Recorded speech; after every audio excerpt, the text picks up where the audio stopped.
Buongiorno a tutti da Cosetta, guida turistica innamorata del Lago d'Orta. Ho pensato a un nuovo video per voi, tutto speciale, ovvero i 5 siti più panoramici del mio romanticissimo lago piemontese. Perché guardare le cose dall'alto è un'esperienza super emozionante che vi resterà nel cuore. Seguitemi e buona visione da ortaeoltre.it. Premesso che l'ordine è puramente casuale, vi presento per primo lo spettacolare sito del Santuario della Madonna della Bocciola a Vacciago sui Colli Orientali e a 10 minuti di auto da Orta San Giulio. Siamo a circa 480 metri di altezza, da cui si gode una vista davvero speciale della penisola di Orta, dominata dal Sacro Monte di San Francesco che potete intravedere tra la vegetazione. Eccoci sul panoramico sagrato del settecentesco Santuario della Madonna della Bocciola, luogo miracoloso, dedicato all'apparizione della Madonna su di un pruno selvatico nel 1543. La chiesa è una meraviglia di affreschi neoclassici che ne ricoprono vivaci e imponenti tutte le pareti. Che posto incredibile, quanto lo amo! Comunque, prima vi ho nominato il Sacromonte di San Francesco, vi ricordate? Naturalmente sarà il mio super panorama numero 2. Impossibile dimenticare la vista che si gode dai vari belvedere del Sacromonte UNESCO di Orta, dedicato a San Francesco d'Assisi.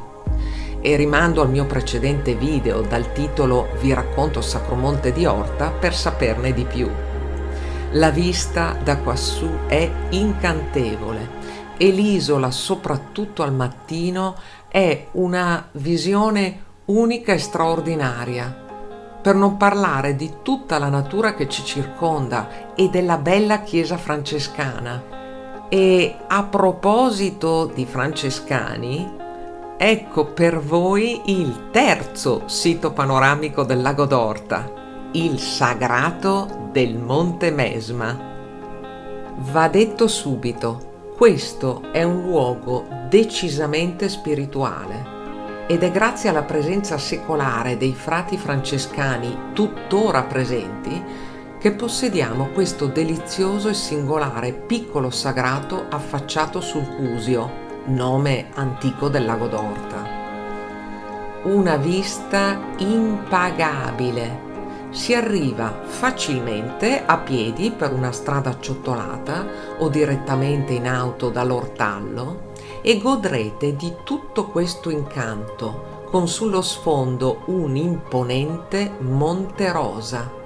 Siamo a quasi 600 metri d'altitudine. L'occhio spazia dalla medievale torre di Buccione alle colline che circondano il Lago d'Orta. Che bel silenzio c'è quassù, tutto è raccoglimento, essenzialità e stupore. Ma ora preparatevi, voleremo dalla parte opposta del lago nella suggestiva frazione collinare di Alzo di Pella. Tra i luoghi che prediligo c'è questo delizioso giardino pubblico affacciato su una delle più aperte e intense vedute del Lago d'Orta. L'isola è proprio qui di fronte e mostra l'incantevole facciata romanica della Basilica di San Giulio. Alle sue spalle ci godiamo finalmente il villaggio di Orta, che si srotola elegante e colorato lungo tutta la penisola. Penisola che dal Santuario della Bocciola, ricordate, avevamo colto da una prospettiva completamente diversa. Da qui si ammirano le colline su cui ci trovavamo poco fa, belle, verdissime e tutte punteggiate di borghi storici. Non mi resta adesso che concludere portandovi in alto, molto in alto, a quasi 700 metri, per scoprire il più grandioso sito panoramico del lago d'Orta, il ben noto e amatissimo Balcone del Cusio.